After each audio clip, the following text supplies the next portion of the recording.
Hello and welcome to Shite Talk, an Irish history podcast. A live Irish history podcast. It is live, yes. So, I mean, this isn't live. The recording that you're about to listen to was live. In We were Dublin. In Dublin? This is live now, That's but it'll be a true. pre-record. But this is live in Amsterdam. Yes. Because we're in Amsterdam. We're in Amsterdam at the minute. We're standing up to do the intro, which we've never done before. But we're just facing each other in the room like we're about to start fighting. I don't know what's going on. It's very weird. But we're in Amsterdam. That's relevant to this story. You know who's never been to Amsterdam? I'd say Joyce was I'd there. say he probably was, actually. Yeah. This is about James Joyce. Because Yes. we're piggybacking off of it. It's going to be Bloomsday. It sure is. James Joyce's birthday. Yes. We did an episode about James Joyce. Is it his birthday? No, it's No. not. It's the day that he met his wife, Nora Barnacle, and the day he sets Ulysses. Of course. Yeah, we talk about that and all the other stuff about him in this episode. You've forgotten. It was 3 Yeah, weeks ago. It was 3 weeks ago. That goes right out of my brain. We did a live episode about James Joyce for our third birthday, the 100 episode show, and we had Donald Fallon on as our special guest. Of Three Castles Burning fame. That's the very man, and he told us all about Joyce. That was the last live episode we were going to be doing for a while, but we'll be back at some point. I was going to say a well-deserved break, but I think someone else has to say that. We're not allowed to. I'll say it. You know what, Kevin? You should take a well-earned break. Thank you, Jason. You know what? Take 5 and then get back to work. We got to put this episode out today. But if you enjoyed this live episode, if you're sitting at home listening to it and you think this sounds like good crack, come to our live shows when we start them again later in the year. But if you can't wait for that, what if you go over to the Patreon? You can go listen to all the other live shows. And all our bonus content, the episodes that don't get released on the regular stream. There you go. And if you've ever watched the film, we've got a film club. All of them. All of them. We'll eventually get around to every film, so just think of your favorite film and wait. Unless it's one of the 5 that we've already done. That'd be lucky. It's already there. You can listen to them straight away. Yeah, but we've got live episodes we did about Joe Dolan. Live one about the Irish Whales. Yes, with Bunch. Ali O'Rourke. Yeah, a bunch of Olympians. There's a whole load of stuff there. Enough to keep you occupied for definitely one month. Yeah, when we're busy not releasing episodes because we're taking a break and getting the next season ready. Yeah. Also, there'll be 1 or 2 more episodes in this season. Yeah. Because we've run over again. We'll finish at some point. But yeah, you pay a $5 to Patreon, get access to all those episodes, and then we get the $5. Actually, we probably get about €1 each out of that. Yeah, we end up at the fees. Yeah. You're actually better not paying for the Patreon. Just find us in the street and buy us coffee, Please. tea, Yeah. Quinn. And we got all the Cowboy specials on there as well. like Sean Quinn Yes. and Pat Hickey. Pat Hickey in the Olympic scandal. Yep. Yeah. And the next one will be up there as well. This summer. This summer. Coming soon to a phone near you. Yeah, most people probably listen through their phones these days. Yeah. You know. But that's it. Enjoy this episode. Chat to you soon. Shafter. Gather around now, you're in for a story. Old tales of lore, all in search of a glory. The history and mystery of lads, lasses and all. Discoveries and voyages, the rise and the fall. Follow me now as we go back in time. Retrace the steps of Irish heritage to find. Joseph from Carlow and Kevin from Dog. Guide you through the ways of Shine's All right, guys! Guys! Are you ready to hear some shite talk? Are you ready to hear some shite talk? Across the stage, 2 very sexy men, Kevin Larney and Jason Brennan!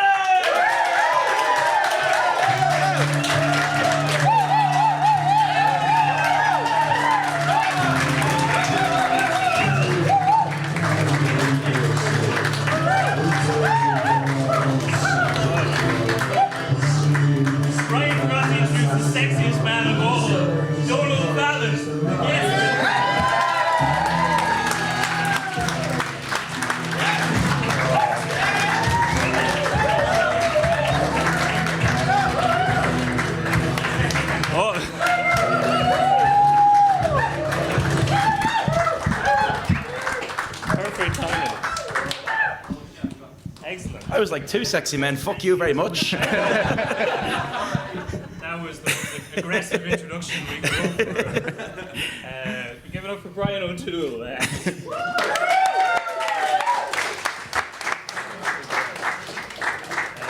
Can I just thank my brother at the beginning for bringing my mother along to an event where the love letters of James Joyce will be read out loud.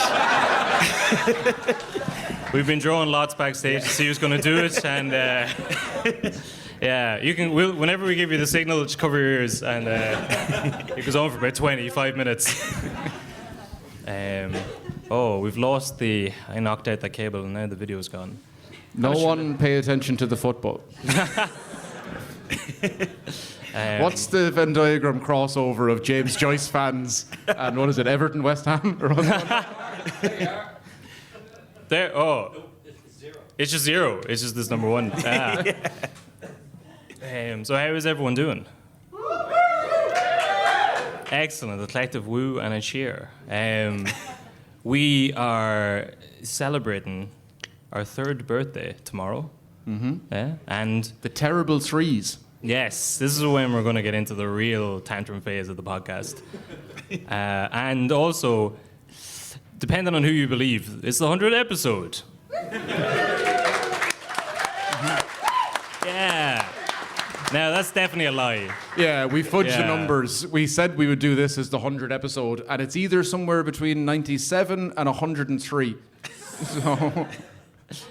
It is good enough. Yeah, exactly. That's a margin of error of like 5%. So listen, if it's good enough That's for more you, factual than the content of the podcast. Yeah.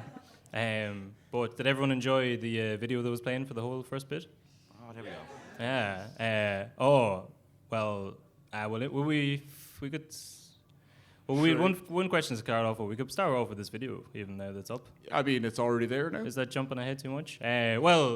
We should introduce the character we're talking about first. We should introduce ourselves, probably. So I'm Kevin Larney. Yeah. And I'm Jason Brennan. And this is Donald Fallon. Yeah. And there's a prize for anyone who can point out what was wrong with that introduction. But so we're going to be talking about. That's not the real Donald Fallon. He doesn't sound like he's hologram. And the real Donald Fallon's going to burst in that door with a lawsuit any minute. We are going to be talking about the most Dublin man that we could think of. A man who spent approximately 7 days in Dublin City in his life. Paddy Losty. Paddy Losty, yeah. First, we're going to do Paddy Losty, and then we're going to do Nelson's Pillar, and we realised we already did that. And then we're going to do Bows Football Club, and then Dundalk beat them. And finally, we settled on Joyce. So Joyce's big celebration is Bloomsday. Yeah, that was your opportunity to shout it out and seem Bloomsday. Too late now, mate. Not only that, but you're on the watch list now for the rest of the show. Well, can you tell us what date it is? June 16th. All right, he's all right. He's all right. Have you seen the video from the first Bloomsday? No. Okay, so feel free to share at the screen. This is like, viewings of The Room or whatever. We're going to play footage from the first Bloomsday. If you know any of the people in it, shout out. If you see anyone pissing against the wall, give a shout for that as well.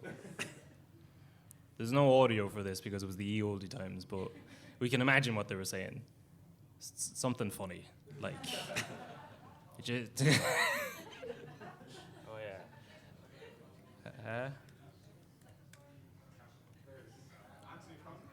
yeah. Flan the man. Yeah. Is there fucking? Is there one? There we go. There we go. Hey. Oh my God. Some of the greatest literary minds of the country. Sure, they have to go as much as any of us. No, I'm grand. One of those men is a civil servant who should have been in work that day.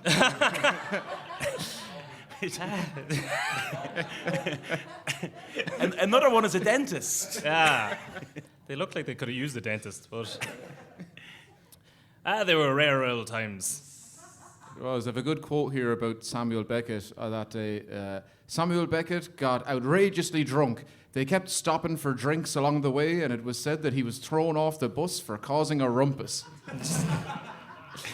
What's a rumpus? I don't know, but he denied it. I'd say if they showed that footage, you wouldn't have much to hold up in court. But Well, it must have been O'Brien. Beckett would have known better than to attend such a gathering, or to be in Dublin in the first place. Yeah. But the footage is really good because it's taken by a guy, John Ryan, whose son went on to found Broadsheet.ie. Yeah, they've an interesting history. He was the editor of a magazine called Envoy. John is famous for going to an auction house once. He told his wife he was going into town to buy a toaster, and he came back and said, I bought the Bailey pub instead. You know how it happens. He initiated this piss-up in honour of Joyce. He wrote a book called Remembering How We Stood, and it's kind of colloquially known as Remembering How We Fell, because it's just about going on the lash, really. But it was a great day out. They were going to go through everywhere in the city that's mentioned in the book. They made it as far as Duke Street, and they just stopped. But it's like that old video of the Ronnie Drews walking tour yeah. of Dublin, and it's like, well, sure, we'll stop in here for a pint. Yeah. We'll have a couple of pints of Guinness along the way. There's a great one about Ronnie. He was sitting in Grogan's one day, and he'd been in the papers a week earlier saying I'm off to drink. Oh, yes. He was having a gin and tonic, and a woman came in and said, Ronnie, I thought you were off to drink, and you're having a gin and tonic. And he goes, I love a gin and tonic. I find it helps me to mind my own fucking business. Yeah, He would have been great the first minute. He would have. What's his son was playing in Dundalk there the other day. He was telling us all these stories. Yeah, but wow, I can't. Do you remember the second story about someone was minding his house? What was that? And some American came over. Who was it? I don't know. This is great storytelling. This is like traditional Irish storytelling. No, hold on now a second. It'll come to me. It'll come to me. Don't tell me. Don't tell me. No, he was more of a second cousin than a cousin. If you had to put a name on it, feck it. I don't know. Halfway through this, I'll remember who it was. But so I love the CDs of Ronnie reading Irish literature. So there's a couple of CDs of him reading Oscar Wilde, and it's just mad hearing Oscar Wilde in like that Dubliner's accent, you know. The Happy Prince. The importance of being earnest. But it would have been great to get Ronnie reading Ulysses, wouldn't it? Yeah. But you know the ad on the telly of the bird singing carbon monoxide. When Yeah. Phelim went for that gig, Phelim Drew, they told him he didn't sound enough like Ronnie.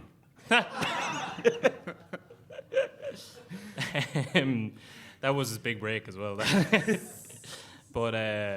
But so we were talking about how to start the show, and Donald, you suggested starting this with a question, a very pertinent question, I think, for the rest of the show. Why would anyone listen or read Joyce? Why would you bother? Yeah, that is a good. I think Joyce has a reputation as being a very difficult writer to read, and some of it, like Finnegan's Wake, I have not managed to read, and I've tried on several occasions and given up every time. I think the problem with how we approach Joyce is a book like Ulysses is not your classic book, and it's not an epic. I mean, there's one Irish epic, I think. The Irish epic is Strumpet City by James Plunkett. It's like a Russian epic, you know. It has great big characters. It has great big bad guys. It has great big heroic good guys, and it is an epic. Ulysses is just a celebration of everyday life. And Anthony Burgess, the man who wrote A Clockwork Orange, I don't think it's a coincidence at the beginning of A Clockwork Orange, when they attacked the beggar under the bridge, the beggar singing Molly Malone. I think it was a nod to Joyce. Burgess became very interested in the idea that you could write about everyday life. And he always said, if ever there was a writer for the everyday, it's James Joyce. So basically what we have in Joyce is we have a book which, in 250,000 words, everything happens and nothing happens. And that's amazing. You know, it's a day in the life of the city. And there's something about that. It was unprecedented. No one had ever done it. And Edna O'Brien, she writes about being a young chemist in Dublin in the 50s. She knows that she wants to be a writer, but she doesn't think she can make it as a writer. And she has this great line. She picks up a copy of a guidebook to James Joyce, and she says, that's when I saw literature wasn't lofty stuff, but the rough and tumble of everyday life. So when you think about Joyce as someone who's just writing about, you know, the things we all go through every day, workplace relations, not getting on with someone in work, betting on a horse in a race, love, lust, falling out with people, pub rows. That's what Joyce is. He's just a writer of everyday Dublin, and that's really special. And it's even more special that he wrote most of this stuff out of the city of Dublin, with like Tom's Directory, you know, which was like a guide to businesses and where they were, like the phone. We basically used the 1904 phone book to write the story of one day in a city. So it's not an epic, it's just everyday life, and isn't that great? It is interesting that someone would pick up Ulysses and be like, yes, not lofty, easy, accessible, the common man's word. Well, you don't have to read it in order, which is great too. Yeah. And they're not chapters, which is brilliant. They're just episodes. So just episodes in the day. And these people that are just wandering around Dublin and encountering each other and their issues with each other, the things that they say behind each other's back or to each other's face, that is Dublin. We all know that. Dublin is so small. There's a lovely book about Dublin in the 60s, V.S. Pritchett, and she says in it, never invite 3 people to a dinner party in Dublin because 2 of them aren't talking to each other. And that's true, like that is Dublin. Yeah. It's a village, I don't go to certain pubs because people don't like drinking those pubs. They don't go to Grogan's because I drink there. That's Dublin. It's just how it is. Yeah. And Joyce, that's what he wrote about. He just wrote about the everyday. I love how people from Dublin say Dublin's a village, and then you talk to someone from an actual village, and you're like, no, it's not. The rest of the country, where everyone speaks to each other and is pleasant and charming. But, will we kick off into his life? I think we will. Sure, why not? So to start with Joyce, we'll talk about his dad. Well, Joyce was born on February 2nd, 1882. James Augustine Aloysius Joyce. He was born to John Stanislas and Mary Jane Joyce. His dad was a Cork man whose mother's side of the family, the O'Connells, are said to have been related to Daniel O'Connell. Now, can you tell me if that's true? Said to by who? Them. Yeah. I meet a lot of O'Connells from Boston who are also related to Daniel O'Connell. Yeah. A friend of mine who And I've I own known- the largest bread company in Ireland. A friend of mine I've known for like 20 years told me last weekend he was related to Daniel O'Connell, which he'd never mentioned before. Well, the joke about O'Connell that was popular amongst his opponents was that you couldn't throw a stone over the schoolhouse wall without hitting a child of Daniel O'Connell's on the head. It's a very good chance a lot of us are related to Daniel O'Connell. Fair enough. That's great for his opponents to be throwing stones at children and use that against O'Connell. But, you never really hear much about Cork people claiming Joyce, and they will fucking claim anything. Yeah. They claim if Mussolini was from Bantry. Yeah. It's kind of, if anyone's ever been in Manchester and Liverpool in quick succession, it's great. They're only about an hour away. And if you go to Liverpool after being in Manchester, you notice something very quickly in all the Scouse pubs. There's not a single picture of like the Smiths or Oasis. And then you go to Manchester and it's like the Beatles never happened. Yeah. and Cork people have that relationship with us. They just don't want to talk about Joyce. Yeah. But, they've got as much acclaim to him as anyone else if his dad's from Cork. And he hates Dublin. There you go. He wrote a big book about Dublin and he'd read it from outside of the city. But John Stanislas went to Queen's College, Cork, for medicine, but left after about a year because his dad had passed away the year previous and left him a bunch of property at the age of 16 or 17. So he did what any man would do. Quit college, moved to Dublin, got a job working as a secretary in a whiskey distillery. Yes. Oh, that's exactly what Brian O'Toole did, our greatest MC. He actually did. Fair play to Brian. Oh, yeah, we're supposed to give a shout out to Lorraine. Lorraine? Hey, Lorianne. Lorianne. Yes. Lorraine. We managed Look, to if say we 7 different names there, not one of them yeah. close. Sorry about that. Oh, right. We'll see by the end of the show. Thanks for coming. So John moved to Dublin to work as a secretary in the distillery. He was well known as a good singer, man about town, cultured enough, and was also an ardent supporter of Charles Stewart Parnell. So we'll do a little bit more on that very soon. Then in 1880... Someone boo Parnell.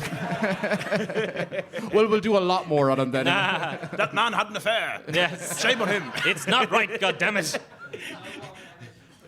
He's no Robert Emmet. Punch magazines in the house. In 1880, John was rewarded for his support of the Liberal Party in the general election and gets a job working in the Customs House. Same year, he marries his wife, starts to have 10 kids that survive in infancy, 6 girls, 4 lads, with young James being the eldest. Oh, jeez, that's good going. Getting a job in the Custom House is a nice gig. Flann O'Brien worked in the Custom House. I think the only day's work anyone ever did in the Custom House was the lads who burnt it down. It seems to have been the handiest job. I imagine the news was going around, there was on fire, and they're all like, no, I am in there, I am. It's on fire, oh shit, yeah. So in 87, John gets a job working for the Dublin Corporation. Is that just the city council at the time? The Corpo. I don't know. I'm from the country. I don't know what that means. But, he moves the family out to swanky Bray. Any Bray heads? Danny.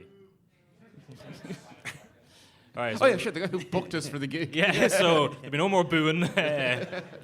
So it's in Bray that young James gets bitten by a dog, creating a lifelong fear of dogs. Does anyone else know this? No. Cynophobia. It pops up in a load of books. It's like down in Ulysses when he's on the strand and there's like 2 dogs he comes across. He's terrified of fucking dogs. I was bit by a dog. I'm fine. That was your own fault. How is it my own fault? The dog did at least 60% of the work. You're I didn't bite at him. a gaff party at 4 a.m. and there's a loose dog who's biting other people. Yeah, you're the fucking defense lawyer. What? I have a phobia I'm a of victim. people who run Instagram pages for their dogs. Yes. Yes. This is I don't know. During the the abortion referendum, I was trying to organize a debate back home in Dundalk. We're trying to be impartial moderators. I was trying to get 3 people pro-choice and the other side to debate against each other. And one of the pro-choice people, I was trying to be neutral, but fucking trying to set them up well. And one of the guys who applied for it put forward his credentials as saying that he runs a page called Dogs for Choice. And I was like, oh, obviously that's a typo. We meant to say like Docs for Choice, Doctors for Choice. He was fucking running a page called Dogs for Choice. And it was big. It's probably got more followers than any of us put together. It's like dogs with bandanas being like, yes. And that's why abortion is legal in this country now. On the plus side, he did love cats. Oh, Didn't know if our crowd was going to go for that or not. yeah, Even if yeah. we've got a very pro-dog crowd. They don't like Bray, they don't like Parnell, they don't like cats. But they love pro-choice dogs. I'll tell you this, we'll give out a prize now because we've got some spot prizes here. Does anyone know Joyce's other famous fear? I'll give you a clue. It's called astrophobia. Yes. Hey! There you go. AstroTurf football pitches. You Like get. Oriel Park. Thank you very much. Cheers. It's a copy signed by all of us of his biography. Oh, wait, is that your brother? Is it? I can see the resemblance now. Not only did he and bring you're my known as ma Ma. to a show where we'd be reading the love letters of James Joyce, he put her in the front row. Yeah. It's signed by your own brother. That'll be nice. Yeah. Sometimes the people who run the raffle win the raffle. All right, it happens. Yeah. The reason it said that he's terrified of thunder and lightning is because as a child, either his aunt or his teacher, maybe both, told him that thunder and lightning was God's way of manifesting anger, which for a young Catholic Irishman, Yeah. it's not. Thank you. Give her a prize as well. That's one for No one brainstorm. tell her. Yeah, that's one for brainstorm. Yeah. What happens when God is angry? So the reason that we mentioned so much about his dad was because you can see his influence in James, even by the age of 9, when James wrote his first poem, Et tu Healy, about the death of Parnell. The poem talked about... Wait, you can't boo the death of Parnell and Parnell. Pick a side. Wait, Et tu Healy. That's fucking, I don't know. That seems wankery for now. That's... for a 9-year-old. Wait, he wrote that? I thought his dad wrote it. No. Ah, Jesus. All right. No, it's about the death of Parnell. In the poem, he talks about Parnell being betrayed by the church and the government following the scandalous affair with Kitty O'Shea. And he blamed this betrayal for the reason why Ireland didn't get home rule. Yeah. Which Which is a lot to know for a 9-year-old. yeah, it's a really biting political poem. Yeah, it's always a woman's fault. She's Well- right. She's right about this one. Yeah, no, it does seem crazy that like a political figure could be taken down by an affair at any stage. But And even that we call that woman Kitty O'Shea. Like Kitty was like Victorian slang for a prostitute. yeah, was So it Catherine it O'Shea? was Catherine O'Shea. It was a very calculated takedown. And when you think about what Parnell is, he's the secular Protestant leader of Irish nationalism. Yeah, Like, the church don't like that one bit. And the way that scandal plays out so publicly, neither Catherine O'Shea or Charles Shearer Parnell do anything wrong. Her relationship is already over. but they use it as a way of just bringing Parnell down because they don't like him, or Parnell, whatever you want to say, Parnell or Parnell. Yeah. But it sticks with Joyce in his head, and the anti-clericalism, that's a big thing about Joyce, anti-clericalism. That comes from the way Parnell's treated. Parnell's 49 when he dies. I think the stress of the whole thing is part of it. And Parnell's funeral is this massive spectacle in Dublin. One of the wreaths that's carried is sent by the Fenians, and the wreath says, "Murdered by priests." So this idea that the leader of Irish nationalism was dragged into the dirt by priests, that really sticks with Joyce. And his dad's buried in Glasnevin Cemetery. And he's not far from Parnell. Like, he's obsessed. He's a real Parnellite. He's obsessed with Parnell. Yeah. And Joyce really inherits that obsession. But his dad's a weird character. Like, he's a heavy drinker. They move a lot. Like, during lockdown, remember we were all walking in like 2 km, 5 km, fucking 7 km, whatever it was. Little bit by bit, you could see a few more streets. And the thing that I started noticing where we were living, we were kind of in Kimmage, we were heading over towards Terranure. There was Joyce plaques everywhere. Because they moved all the time because the father just couldn't pay the rent. Yeah. And then he has this lovely description of it's a description of his dad in Portrait of an Artist as a Young Man. Stephen describes his dad as a medical student, an oarsman, a tenor, an amateur actor, a shouting politician, a small landlord, a small investor, a drinker, a good fellow, a storyteller, somebody's secretary, something in a distillery, a tax gatherer, a bankrupt, and a praiser of his own past. Yeah. And he loves his dad, but he's very critical of his dad too. But then he later says about Ulysses, he kind of says, the people in that book, he says, the humour is his, the people are his friends, the book is his spitting image. So when his dad dies, he does this weird thing in Paris where he gives a friend of his money, and he says, give that to the first down and out you see. And she sees this guy in the Paris metro who's pissed. And she says, that's in memory of John Joyce. And the drunk goes, really? That's in memory of John Joyce. And James was delighted when he heard that. So he's got this weird relationship with his dad. You know, his dad can't hold it together really, but he gives him that hatred of the church because of what happened to Parnell. And there's no Joyce without that hatred of the church. It's interesting. He also gives him his drinking. As some, you could thank him for that. But Kavanagh, I can't remember the poem for him. It is a similar thing about his dad. There's like he wrote a beautiful poetry in memory of my mother and all the things, flowers and poplar trees and stuff that remind him of his mother. And he wrote memory of my father. He's like, every stumbling drunk I see reminds me of my old man, whatever piss pot he's in now. But, well, see, it's the same year that he has that he writes that Et tu Healy poem. His dad's so proud of it that he prints it himself and sends it around to all of his friends and shows around Dublin. But it's also the same year where he's starting to drink the family into. Yeah. He's also publishing all these unheard authors. I mean, that doesn't come cheap. Tim Healy is this guy in the Parliamentary Party who hates Parnell, even though Parnell built him. And when the whole scandal is happening, Parnell stands up and says, I'm still the master of this party. And Healy shouts, well, who's the mistress of the party? And it's real. It's the misogyny around the whole Parnell O'Shea thing is unbelievable. Yeah. And I mean, Joyce he ends up hating. I think people say he hates Irish nationalism. It's more complex than that. He's very interested in Griffith. He's very interested in the Sinn Féin thing. In some ways, he hangs around with people that are nationalists, but he hates constitutional nationalists because of what they do to Parnell, and he just carries Parnell with him forever. Parnell, yeah. We would. I don't know if we're going to get a boo for Parnell as well, but I really love the idea of walking into a florist in like 1890 and put murder for priest. MURDE. Yes. If you get a big cross in the middle of it, that'd be just wow.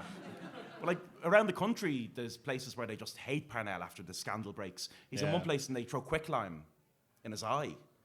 And Joyce later writes about that. Irish humour, wet and dry, true cement in Parnell's eye. He's horrified by it. But in Dublin, they never abandoned him.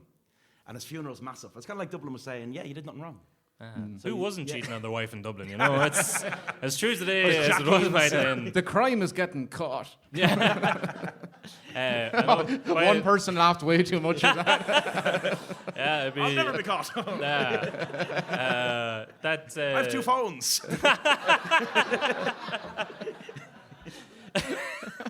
So during all of his dad's drinking, I guess this is when he can't pay the rent on like the place they're staying, but also he can't pay tuition for James to go to. So he's in Clongowes initially. Has to be pulled out of there. Does a short stint in the CBS O'Connell School up near Crow Park before his dad has a word with John Conmee, the priest, and then he gets him into Belvedere. His great line about when he went to Clongowes, what age you went to Clongowes at. He says, I went to Clongowes at 6:30. Which is really nice, isn't it? Yeah. And then on to Belvedere, yeah. And I suppose it's really when he gets to what we would now call UCD, that he's around a lot of really interesting people. His contemporaries in UCD are fascinating. There's Francis Sheehy Skeffington. Yeah. And he calls him Hairy Jesus. He's a really fascinating guy, Francis Skeffington from Cavan. He introduces Hannah and Francis, does he? Marries Hannah Sheehy from Cork, and he takes her surname. It's an incredible gesture. Modern man. Yeah, they become the Sheehy Skeffingtons. And someone shouts at him one day in the street, you're only a crank. And he says, yeah, a crank is a small part of a machine. And my machine is revolution, and I'm proud to be a crank in it. And Joyce really falls for this guy, Skeffington. Well, no, he definitely said that later on. In you got it! Yeah.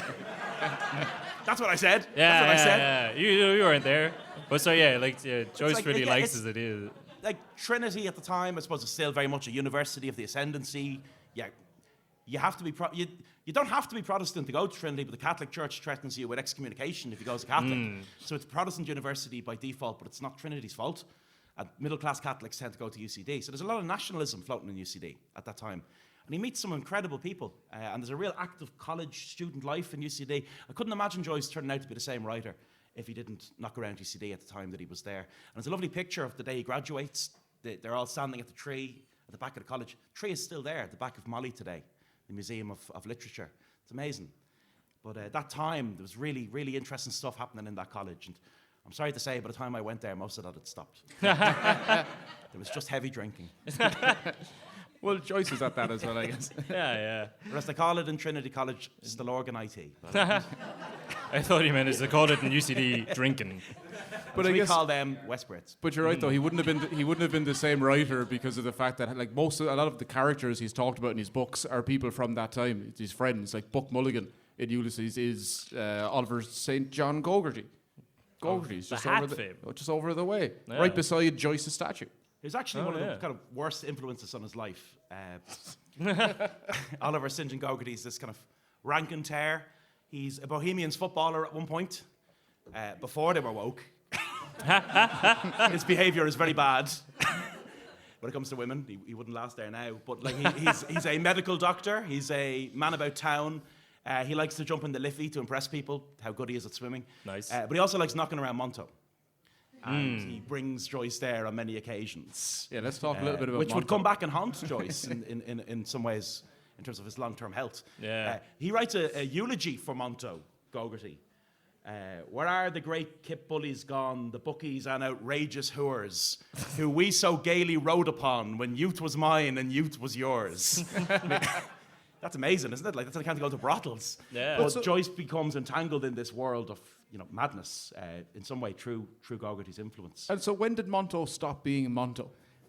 So nationalists liked to argue that Monto only existed because the British were here. And they called venereal disease the British disease. And they said, as long as you've garrisons in a city, soldiers away from home are going to go and use red light districts. But actually, venereal disease rates in Dublin went up in 1923. So post-independence, we were still at it. Yeah. And Frank Duff, a civil servant, went in there with the Legion of Mary, convinced the Garda Commissioner, William Murphy, to shut it down, and they raided it in 24. And there's a great local historian in that part of Dublin, Terry Fagan. The locals call him Monto Terry. And you can't bring a walking tour into that area unless you know Terry. The kids are like, do you know Monto Terry? You're like, yeah. You're okay.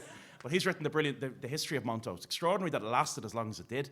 And the problem was prostitution used to be on Grafton Street and one side of O'Connell Street. So basically the view of the city was, can we just put them somewhere where we don't see them? And if we don't see them, it's out of sight, it's out of mind. And this area, right beside a train station, near the docks, perfect really when you think about it, that's how red light districts thrive. It lasted till 24. That's a centenary I'm looking forward to. Yes. The decade of centenaries will extend on to 24. So I was reading into this, I found that when he was in UCD, obviously he'd been speaking Italian, French, Latin, and English and Irish when he was in Belvedere. But when he gets there, he starts learning Norwegian purely just to read the work of, was it Ibsen? Yeah, it's amazing. Yeah, Norwegian playwright and author, just so he can read it in like the actual tongue that it's been written, which works out well for him because it's the first time he ever gets published. He does a review in the Fortnightly Review in 1900. It was a positive review of Ibsen's play When We Dead Awaken. Ibsen liked it so much that he sent a letter to Joyce. Joyce got on to him, sent him a birthday letter for his 73rd birthday. He never met him, but he did go to his funeral. So it was that's the first time he wrote and threw something away, I guess. Have you heard about this? My Brilliant Career, which is a terrible name for a piece of work that you throw away. So he's very influenced by Ibsen. He writes a play called A Brilliant Career, which was about the outbreak of a plague in the early 1900s, with the protagonist being a young doctor. He sends it to Ibsen's English translator, who says, that's actually pretty good, and then Joyce destroys it. He's just afraid of success. Well, he couldn't tell whether, like, people say it because maybe he thought it was bad. Maybe he realized he was heavily influenced by Ibsen and it was more of just like a copy of his work. Maybe some people say that maybe he thought it was a bad idea to dedicate a book to his own soul. And also the day that he'd sent the manuscript, a plague outbroke in Glasgow. So just bad timing, I guess. Fair enough. It's like that old George Carlin, the comedian, had a stand-up album called I Like It When Large Groups of People Die at Once. And he recorded it the day before 9/11. And so it just never saw the light of day. This is a good call. So he decides to, at this stage now, he's still in UCD, he decides to take aim at the Irish Literary Theatre. He wrote an article called The Day of the Rabblement for the college paper. He claimed the theatre was backward, uncultured, not willing to put on real works of art like those written by Ibsen, Tolstoy and the like. He said that they were too inward-looking and should instead embrace European modern writers, people like Gabriele D'Annunzio, who at that point had just wrote a book, The Flame, banned by the Catholic Church. And just mentioning his name in the article was enough to get it banned by the paper. So that's when he meets up with Skeffington, his old buddy, and they go and self-publish. Yes. What is this? So he's basically like, you need to start doing different works, like mine. Well, yeah. This seems a bad way to rule yourself out of work. We need to be doing modern, foreign stuff, not, oh shit, no, I'm Irish. Not all Irish. Well, yeah, so himself and Shepperton wrote, they published their own pamphlet. What was it? 2 short stories put together. Something about a rabbit. I haven't read it. But, you're asking me questions. Oh, no. That Irish literary theatre, it's the forerunner of what becomes the Abbey. Very interesting people behind it. There's Lady Gregory, Yeats, and a guy called Edward Martin, who's really fallen through the cracks of history. He's the first president of Sinn Féin, Edward Martin. Wealthy landlord, puts a lot of his own money into culture in Dublin. He does this great thing where he's a member of the Stephen's Green Club, private members club on the Green, and they kick him out of it because he's president of Sinn Féin. So he brings them to court and says, "Can't kick me out, I'm a member." And they let him back into the club, and he goes there every day for lunch after that. Yeah. And sits on his fuck you, I'm back, you know. But the Irish literary theatre, I suppose the thing about it is, Yeats has this very good point. He says there's been theatres in Dublin for 200 years. There's never been an Irish theatre. He's like, they're putting on plays that were in London 6 months ago. There's nothing that really speaks about Irish identity. So they create this theatre. The first play they put on is Kathleen the Houlihan. And who walks out on stage? Only Maud Gonne, the great love of Yeats' life. And she's wrapped in chains. And it's like this metaphor of how they see Ireland. It's a nationalist theatre. One reviewer goes along and he says, you should only put on plays like this if you're willing to go out to kill people. Or if you're willing to be killed. Because that's the effect this theatre is going to have on Ireland. And actually, that's kind of what happened. Yeah. The first rebel who dies in the Rising is an actor from the theatre. So it's a very nationalist theatre. And yeah, I get what Joyce is saying. Joyce is saying, you know, read some Shakespeare. There's great works of literature beyond this little island. That's true too. But they're filling a gap that was there. No one was putting on Irish-focused plays. And those plays aren't all like, oh, isn't Ireland great?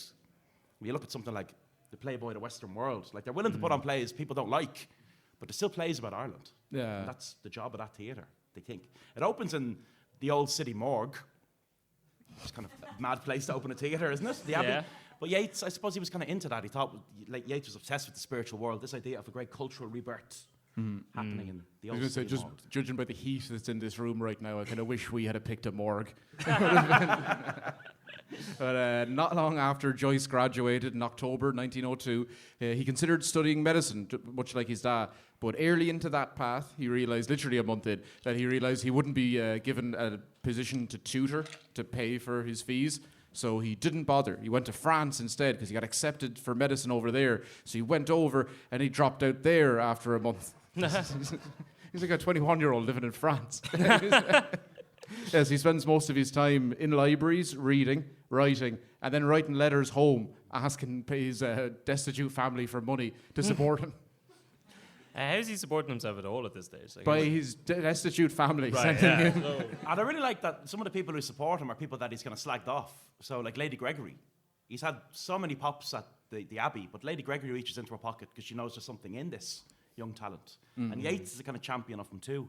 Even though, he he's talked mad he's shit kinda- about him. He's been like slagging off the Abbey, and they're like, yeah, it's okay, yeah. There's something in you, and they're willing to back him. which I We think need is- more people like you. Yeah. yeah. They'll call me a bollocks, but goddammit, as it sounds. But so he'd stay over there for about 4 or 5 months. He would return to Dublin in April for medical reasons. Now, at this stage, he had been saying that this is the beginning of his ailments. I assume at this stage he's gotten the Monto curse. He's very hard on himself at different times in life, and when his vision is going, he writes something really sad. He goes, I kind of deserve this for my ill behaviour, and he's talking about Monto. Yeah. He believes that it comes back and it haunts him. But you'd think he would have thought that the second he got syphilis. Not like 50 years later. He's like, my eyes, I can't see as well as... What are all the bad It things was I've done Bella in my Cohen's life? brothel what done it. But no, so he Just returns... pictured him one-eyed now back in Monto shouting at random women. I want a refund. You did this. So he actually goes home, but not for medical reasons, but not his own. His mother's sick with, we presume, cancer. Joyce heads back to be by her bedside. He looks after her. At this stage, obviously, his dad's drinking even more heavily than he had been before, so he's not really there to look after her, and he's the oldest son. So he goes back to look after her. He tends to her. He reads to her a lot of his writings, which doesn't sound... My mother wouldn't no, want you me know- to read any of this to her. thing I about see your that- diet. is Would you sick. like to listen to my podcast? Put me Is out of my that a misery. yes? The thing about that, right, is his mom is a great champion of him, even in the earliest days. And she really just encourages him to do what he wants to do. She's a brilliant singer as well, and she sings in the churches in Rathgar, Rathmines. Joyce is a great young singer, and she encourages that too. His mom puts a lot of faith in him. And he gets this letter in Paris, mother dying, come home, father. That's it. And he arrives back in Phibsborough. I can see where he got the literary ability. The plaque's on the wrong house, by the way. It's around the back of Dahlia, St. Peter's Terrace. The owner of the actual house didn't want the plaque on the house because I presume they thought it would devalue the house. So the plaque is one house wrong, which is kind of mad, isn't it? Because now you'd think that would drive the price of a house up. James Joyce lived here. But it's really sad. And when he comes home, he and his brother, they refuse to kneel and pray at Yeah. the mother's deathbed. And she tries to get him to take communion and do Yeah. confession, and he won't do it before she It's very dies. so- sad, isn't it, when you think Whereas about it? I would just lie and do it. It's like it's back then. It's the equivalent of going to like Easter Sunday mass or like Christmas time. You're like, it's just to keep her happy. A huge amount of... I don't like people that grandstand. If something means something to something else, Yes, I kind of go along with it. You know, it's She hasn't got long to go. You can put up with it for a few hours. just fucking say a prayer, you know? Yeah. That comes up then in Ulysses. That issue is kind of replicated early in the book, but it's very sad. And that's probably the saddest house of the 15 houses or so that they lived in around Dublin. It's It strange really that someone haunts didn't want to put a plaque to that outside their Yeah. door. Yeah. And also of every clown in the city for the next 100 years looking in their window once a year. Yeah, well, that does happen. We don't Yeah, mind it yeah. all, but it's a very sad death, the death of his mother, and people really focus on his dad because he's this great larger-than-life character. There's so many great anecdotes about his dad. My brother sent me a really good anecdote I hadn't heard before. When Joyce's father was out one night on the lash, he was drinking quite heavily with a gang of mates, and they said, we have to get this guy home. So they put him on the tram, and they said to the tram conductor, don't let him off till Dollymount. Just don't let him off. And every stop he gets up, and the conductor's like, sit down, you're not getting off in Dollymount. And they let him off in Dollymount. And the next day, Joyce's father arrives at the tram stop, and he says to the driver, I live in Phibsborough now. I've lived there for like 3 weeks. But he's a tragic character. I think people are drawn to tragic characters. Yeah. And that description that we had, a praiser of his own past, all of that bits, you can see how people zoom in on the father. But the mother is the person who believes most in him. I think he's really hurt by the death of his mother. And he feels that in some way it's his fault because he'd gone away. Yeah. But it's really sad, yeah. It's very sad. Especially because he'd only gone away for a few months. Yeah, That it's just like, it's like, I don't think he could have helped. the turn in that time was so vast that I think he really struggled with that forever. Yeah. Maybe if he had stayed doing the medicine, then he could have helped. Look what I you've would feel done. guilty about that. I mean, like, you drop out of medical school and then your mother gets sick and dies a few months after. Are you talking about? I assume you're not even talking about that he would know what to do. It's just the shame of her The son shame having of, dropped yeah. out to abscond to France. That's what did her in. But so it's right after his mother dies that he starts to drink. This is like the beginning of it. He's been pretty much teetotal until that point, and then it's like a heavy slide after that. He hangs around, like you said. Gogarty isn't a great influence on him. He drinks with him an awful lot in the next year, basically. Yeah, so it's him just like, they call them basically rabble-rousers, lads about town, just drinking the heads of themselves, chatting up women. Joyce thinks that he's going to make it as a musician, as a singer. So what's the name of I'm going to pronounce this wrong. Fesh Kjol? You're nodding, but you're not saying it. Yeah, like the music competition. Yeah, sure. Yeah, so he goes up, he sings in that. He's been training for months. Think of like the 1900 like X Factor. He has a sob story.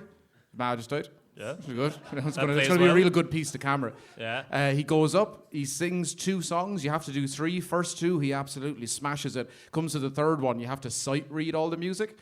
He doesn't know how to do that, so he just refuses. That is a ballsy move. And he still gets the bronze medal. Yes. And he was told that had he been able to sight read at all, he would have won. How many people entered? 3. That was like a lot. He's very good. He's actually like, he sings later on in his life in the theater productions when he's in Zurich.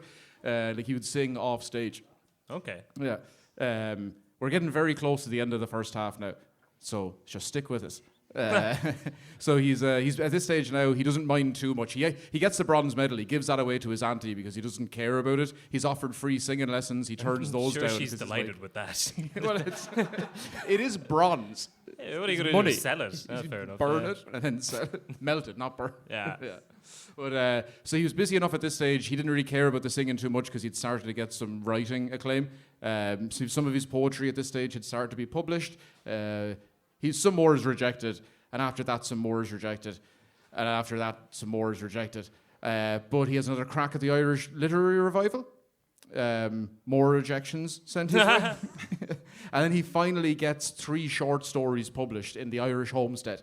The Sisters, Evelyn, and After the Race. These 3 stories would go on to be part of what's now known as Dubliners. Yeah, Hey. first 3 stories ever published. So also in that summer of 1904, he meets Nora Barnacle. On what day? Bloomsday. Did someone say Tuesday? It might have been. It might have been. It's a great story. His vision is very bad, and he's walking down Nassau Street on the 10th of June. And he sees this woman, and he approaches her. And he thinks she's good looking from a distance, but he can't really see. She's good looking up close as well. And she thinks he's good looking, and she later writes about it and says, he looked like a foreign sailor. But when he opened his mouth, I knew he was just some Jackie chatting up a country girl. And is that a lovely way of putting it, And she's from Galway, born in a workhouse, very troubled working class background. Kind of kicked out of the family homestead by her uncle because she fell in love with a Protestant. Before Joyce, God forbid. Outrageous. And she's a chambermaid in Finn's Hotel. She's got a tough job just off Nassau Street. But they agreed to meet up, I think on the 14th. Joyce says, I'll meet you at 1 Merrion Square, which is Oscar Wilde's house, William Wilde's house, meet you at the railings there. And she doesn't show up. And he writes to her, and, where were you, And they meet on the 16th. And he says, I may be blind. I looked for a long time at a head of reddish-brown hair and decided it was not yours. I went home quite dejected. I'd like to make an appointment, but it might not suit you. I hope you'll be kind enough to make one with me if you have not forgotten me. That's so sad. Yeah. Like, you'd only met her on the 10th. This is like 3 days later. Hope you haven't forgotten me. She's left him on scene. Joyce the incel years, you know? But it's the 16th when they do meet, and yeah, the fact he sets Ulysses on that date is really nice, isn't it? And she describes it elegantly as the day I made a man of James Joyce. Ah. Did They they didn't have actu- sex. She No. just wanked off. Yeah, she wanked them off, right? Yeah. Not that day anyway. So that's why I want to leave up the. We'll do this to kick off the second half. Everyone can have a smoke and a drink and that, but we'll start the second half off with a section I'm calling the good stuff. It's his love letters. All right.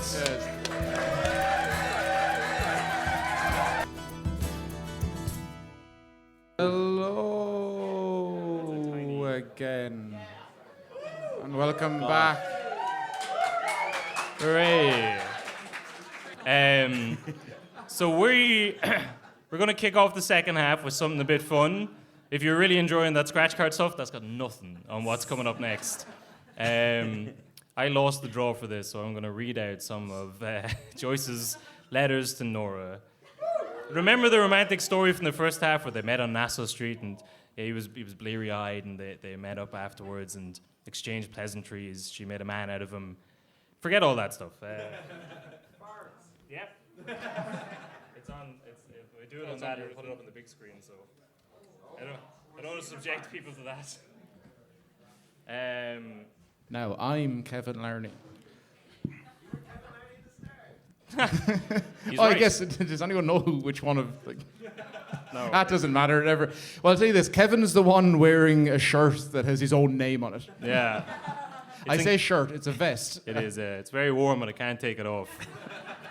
My name's on it in case I get lost.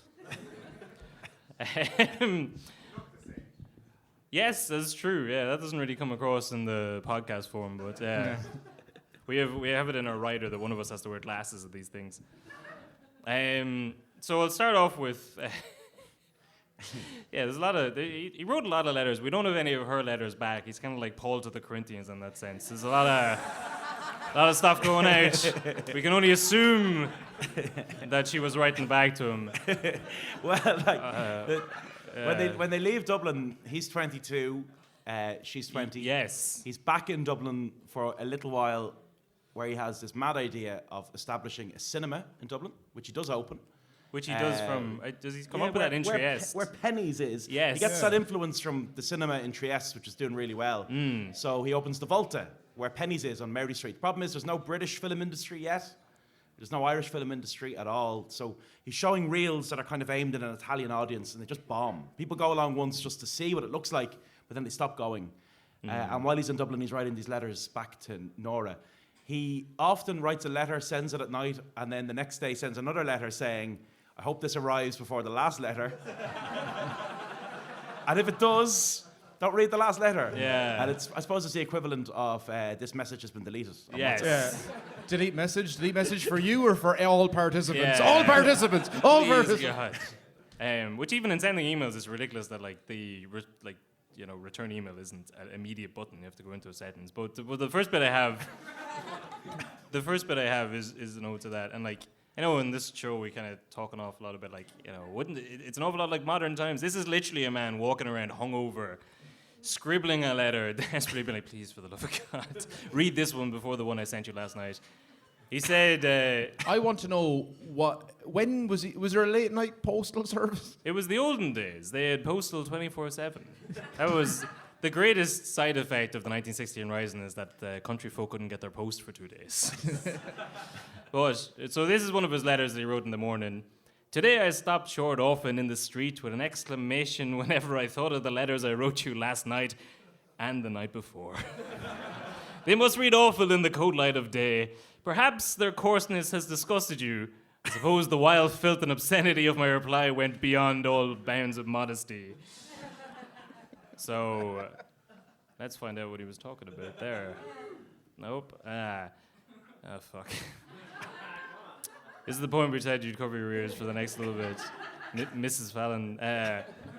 You had an arse full of farts that night, darling.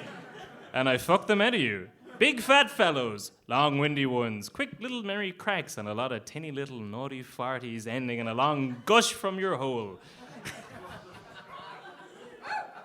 It is wonderful to fuck a farting woman when every fuck... It sounds like a fucking limerick. They like...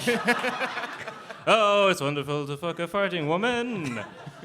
Was he in the fucking Navy? Every fuck drives one out of her. I think I would know Nora's fart anywhere. A handy skill. Some sort of 1920s fucking game show. I think I could pick hers out in a room full of farting women. It is a rather girlish noise, not like the wet, windy fart which I imagine fat wives have. It is sudden and dry and dirty, like that a bold girl would let off for fun in school dormitories at night. I hope Nora will let off no end of her farts in my face so that I may know their smell also. That's... He knew what he liked. That's one of 3. If you're wondering, what would a man who writes like that look like? It's Actually, have you got the last photo from the first half? which one? This is what it looks like in the morning.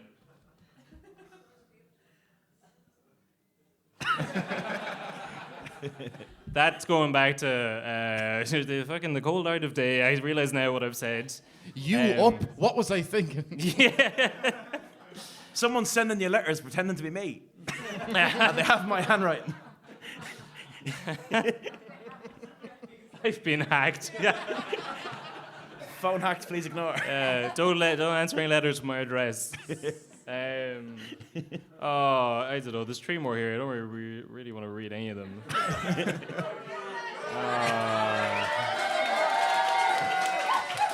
All right. Donna's mother, 1, 2, or 3? 2? You dirty pervert.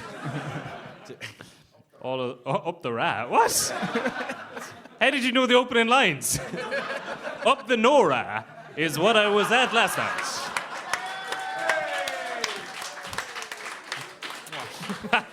3 years of this. Fuck me if you can, squatting in the closet. With your clothes up, grunting like a young sow doing her dung, and a big, fat, dirty, snaking thing coming slowly out of your backside. You did this. You did this.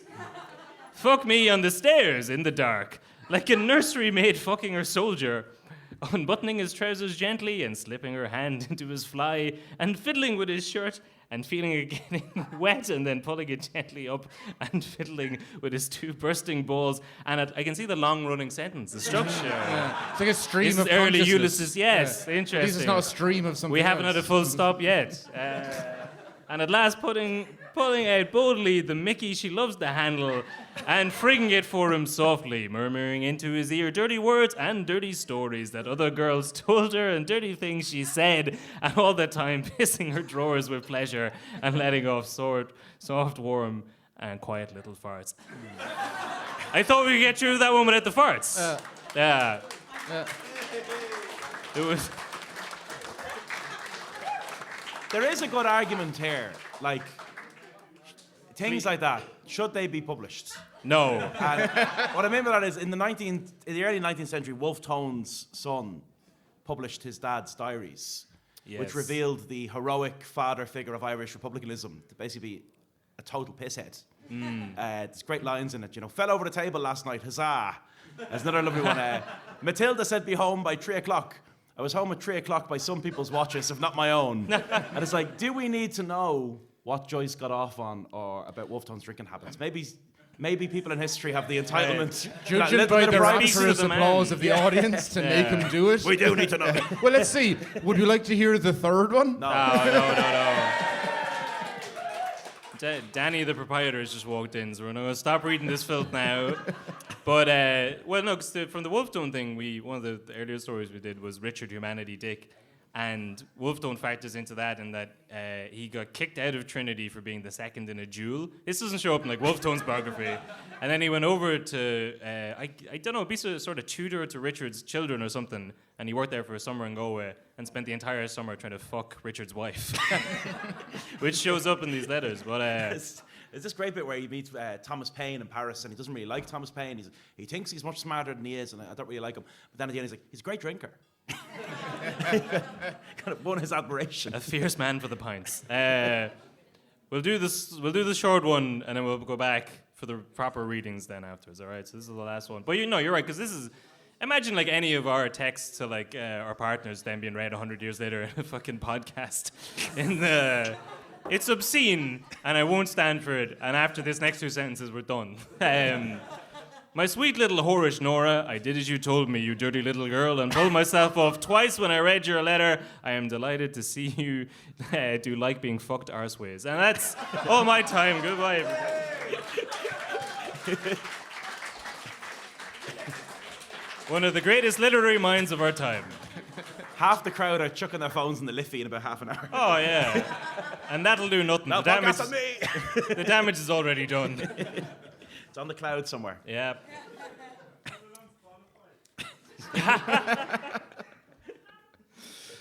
So back to the story. We left off with him meeting Nora. From the letters. Think of that last 10 minutes as like a soliloquy. It's just free. We won't talk about that now again. No. They- When were those published? Like, they were recently-ish, like in the last 20 years, 15 years? I don't know. But so basically the entire of his life, people didn't know about that side of him. Well, some say for the best. I don't know. Let's go back to the somber picture here. Well, so Donal, how they didn't spend long in Dublin together before they quickly just jumped both two-footed into, is it Trieste? Sorry, he looks like he's reading one of Nora's letters there in the photo. But sorry, farts. Yeah, they're 22 and 20 years of age, and I suppose for her it's an incredibly brave thing to do. Joyce masters languages very quickly. He'll make it anywhere really because he can learn the language in no time, and he thinks he's a job. Now the job falls through. The job in Trieste isn't there, but he thinks he's a job. She has nothing lined up. She doesn't have the language. She doesn't see any path really for what she's going to do. But at 20 years of age, she has enough faith to follow him, which is amazing. And Trieste is great because I think the thing about Joyce is that he loves Dublin, but he kind of needs to come for the distance to write about it. And in Trieste in subsequent years, that's where the genesis of so much of the great stuff, it all happens there. Ulysses begins there. Like Ulysses takes 7 years to finish, but it begins there. And I think, that distance from home was really important for him to be able to write honestly about the city. That's why they have their children. They have a son. Giorgio is a great little singer, like his dad. They have a daughter who has a very difficult life. She's later diagnosed with schizophrenia. And she really struggles with that. And it's sad because the family are all buried together, except for her. And she ended up in an asylum with Violet Gibson, the woman who fired at Mussolini, which was great. And having been Great day diagnosed for- by Carol Young. Yes. Yeah. And he visits her a lot. He visits his daughter a lot in various institutions, but he struggles with it. And he always wonders, like, is this my fault? Is this something that was in me that she's inherited? But he kind of begins to find himself as a writer in Trieste in a big way, and he's able to write about Dublin with that comfort of distance, I think. But see, I mean, looking back at it now, I guess she was sent to the insane asylum for being promiscuous, which I don't know what she like. I don't know to what level. Maybe at that time, it's hard to know what they would have seen as being promiscuous. But it's really interesting. Yeah, she ends up in that same asylum as Violet Gibson for a couple of years. He brings the son home. He brings Giorgio home to meet his family and her family in Ireland. I don't think she makes it home. Yeah, It's a very sad family story, and they look like a sad family. You know, like they move around the continent of Europe a lot of the time. One, it's the rent. Two, there's bigger things happening. There's wars. You know, they're living in the continent between two wars. They live in They're always Trieste the whole way moving. through like World War One. But he kind of held it against his dad that they moved 15 times in Dublin, but they moved 16 times in Paris. So, you know, he inherits like some of the worst qualities of his dad. You know, an inability to manage money and an inability perhaps to hold a drink. Yeah. But at least their sons could all sing. he passed on the good as well as the bad. But even Trieste as a city moved between different countries the whole way through that period.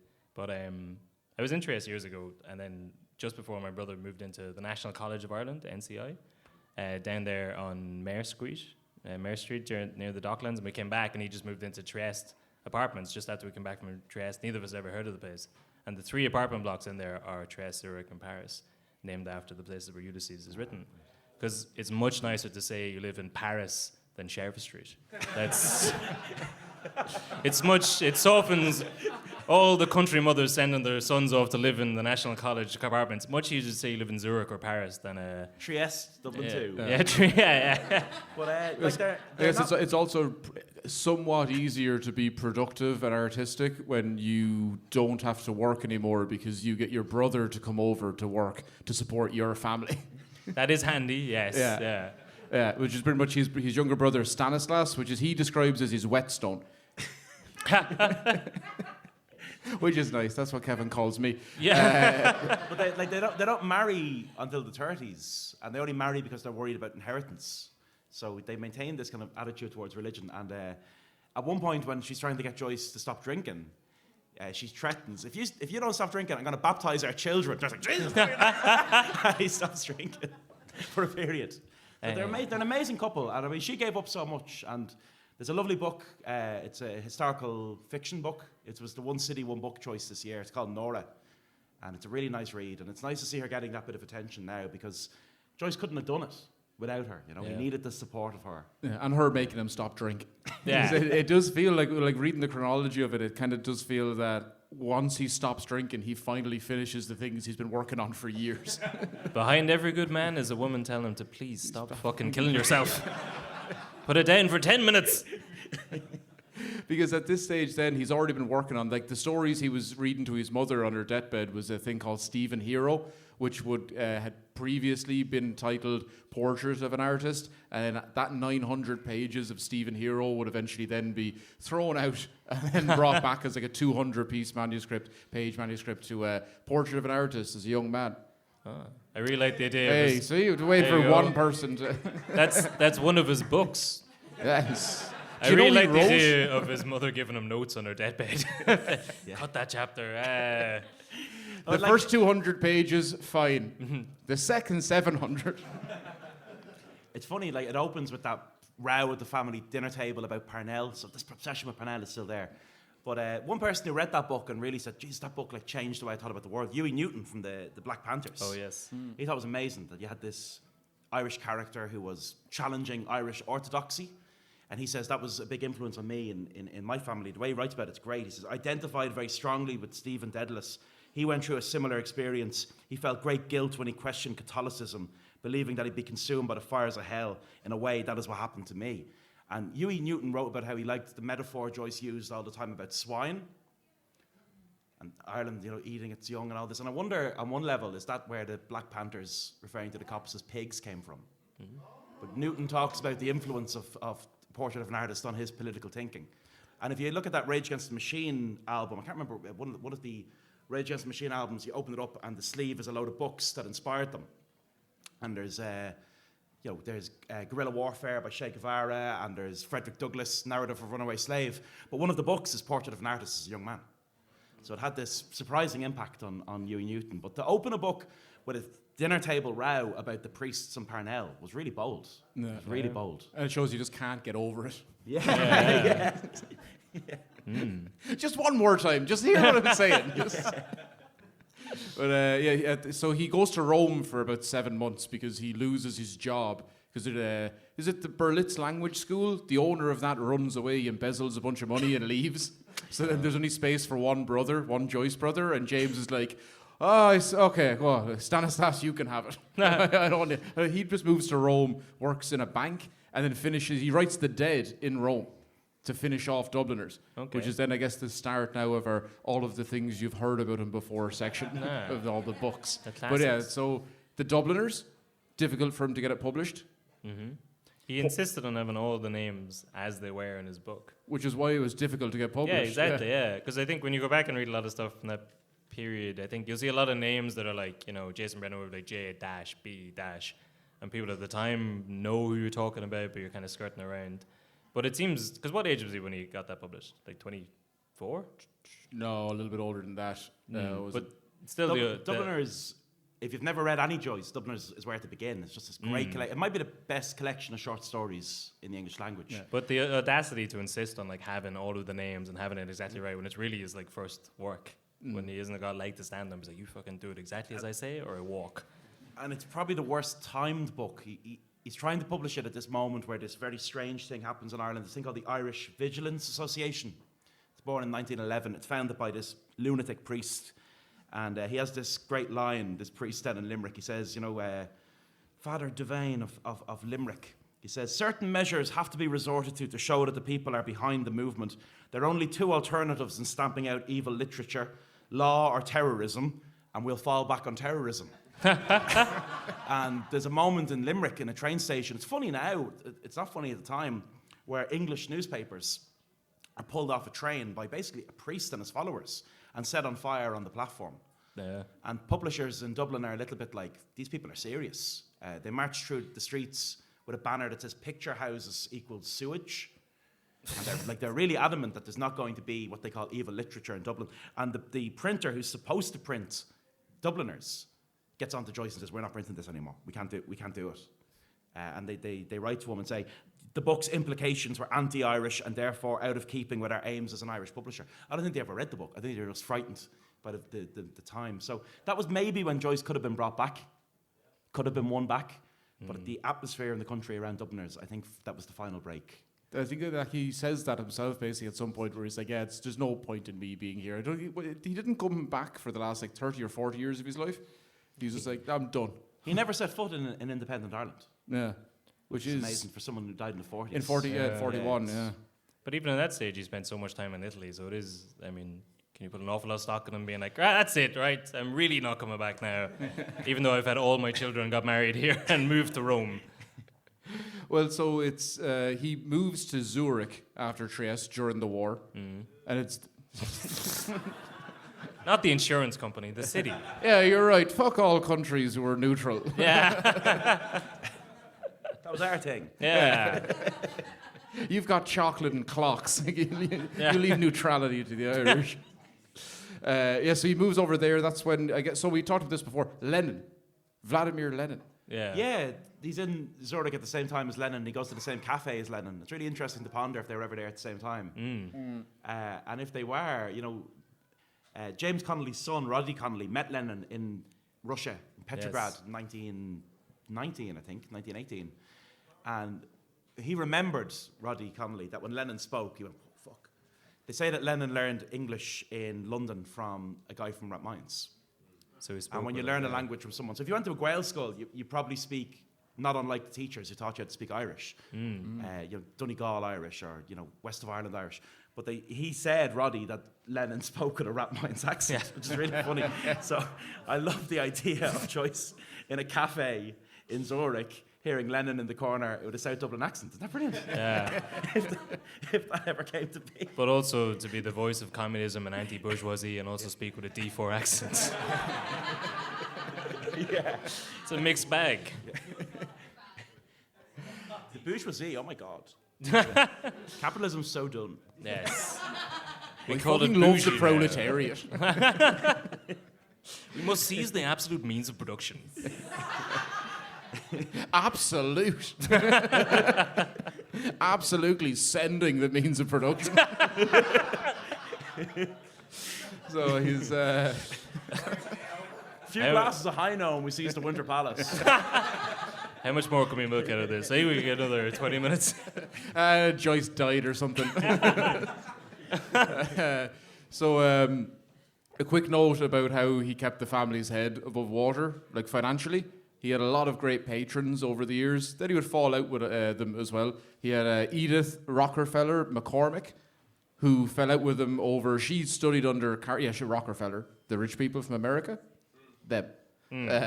But McCormick, last Irish name. You want to think, Jason? Did you look into any connection? No. I think this woman put the hand up for McCormick though, or else Rockefeller was like 2 seconds too late. Oh, okay, cool. Are you a McCormick or just Extremely Irish? rich. You know the whole show's an Irish history podcast. Every time you said Joyce, she's been like, yes. On. Good to see an Irish man do good. But McCormick eventually stops giving him money because he refuses to be seen by Carl Jung, which he then later on brings his daughter to. So he knows that that's a... He's like, no, this will fix it. Not me. I'm not a problem. Oh, what are you shocked that there's an Irish man who refused to seek help but then give advice to everybody else to go do it? There's a mirror upstairs in the bathroom, probably. Harriet Shaw Weaver. Moving on. She was the owner of the Egoist. She was giving him a bunch of money. That, I believe, is where the Portrait of an Artist was first serialized and published in that magazine. So she was a very big fan of him. She would pay for a lot of his medical bills. Now, if the photo's still up and you see that he has an eye patch, it's not because it's Halloween. Although he loved it. Although it might have been Halloween, you know. He had 25 eye surgeries over the space of his life. Yeah, hence them being blind by the time he was meeting Nora. Yes, whoever said that's too many, you're right. That is. It's about 24 too many by normal standards. Well, it was only 12 and a half, but he was seeing double. There you go. You're winning them over. Apart from that guy who's leaving.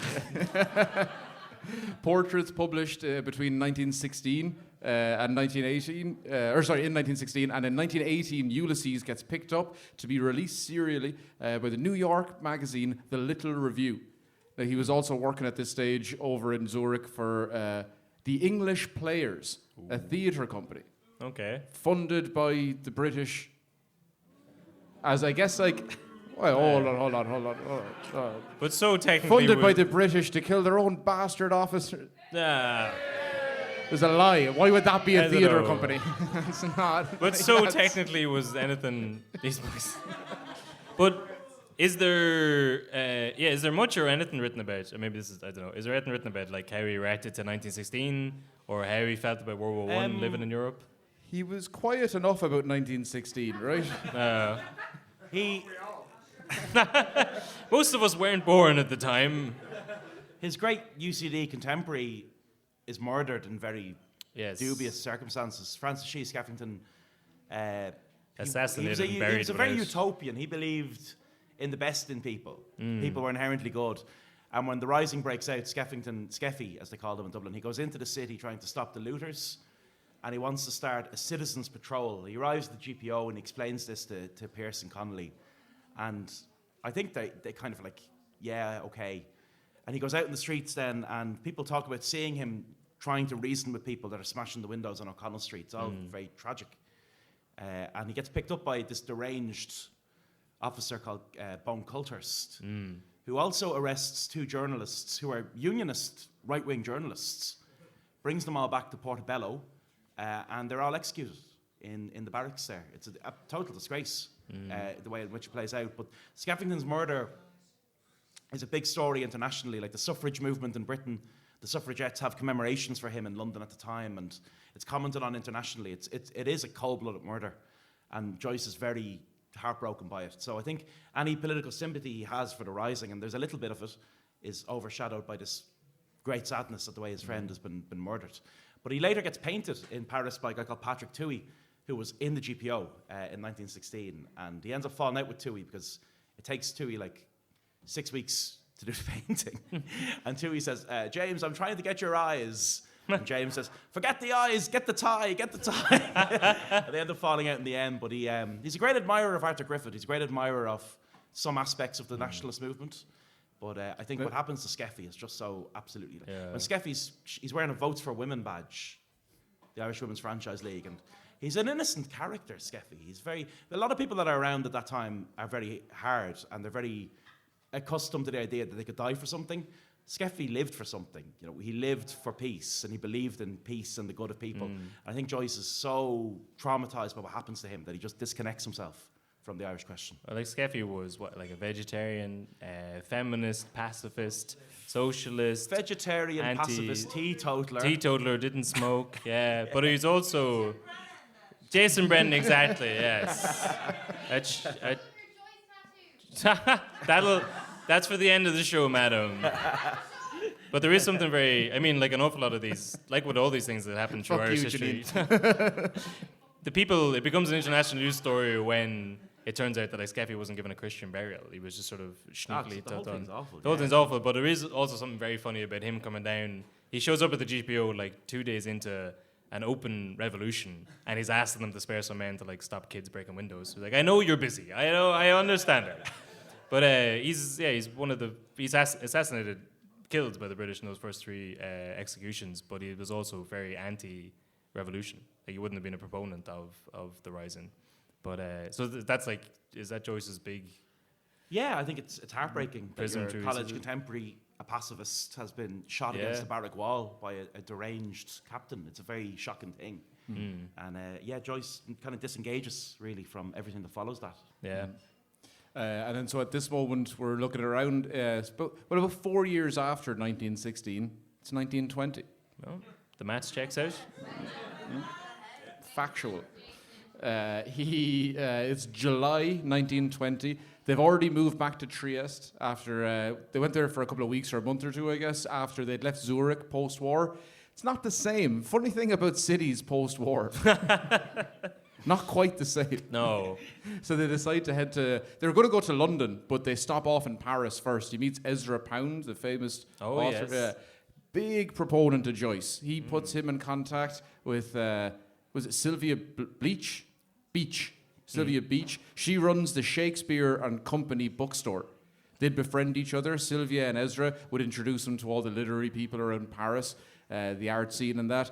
Shakespeare and Company is famous hangout spot for like F. Scott Fitzgerald Yeah. and Ernest Hemingway, No? and pretty much all the famous writers you've ever heard of.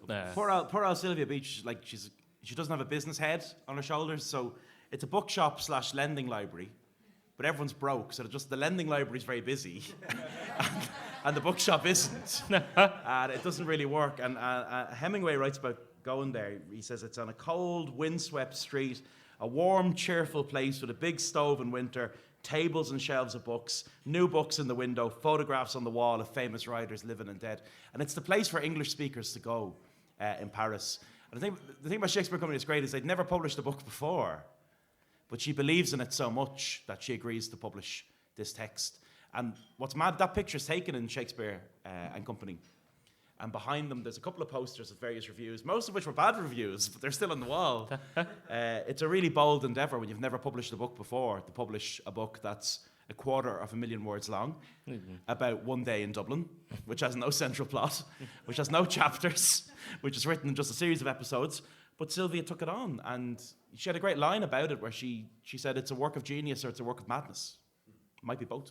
Yeah. But she felt that it deserved its stay in the sun. So this book had already, or these stories, these episodes that were published in America, had already caused a court case.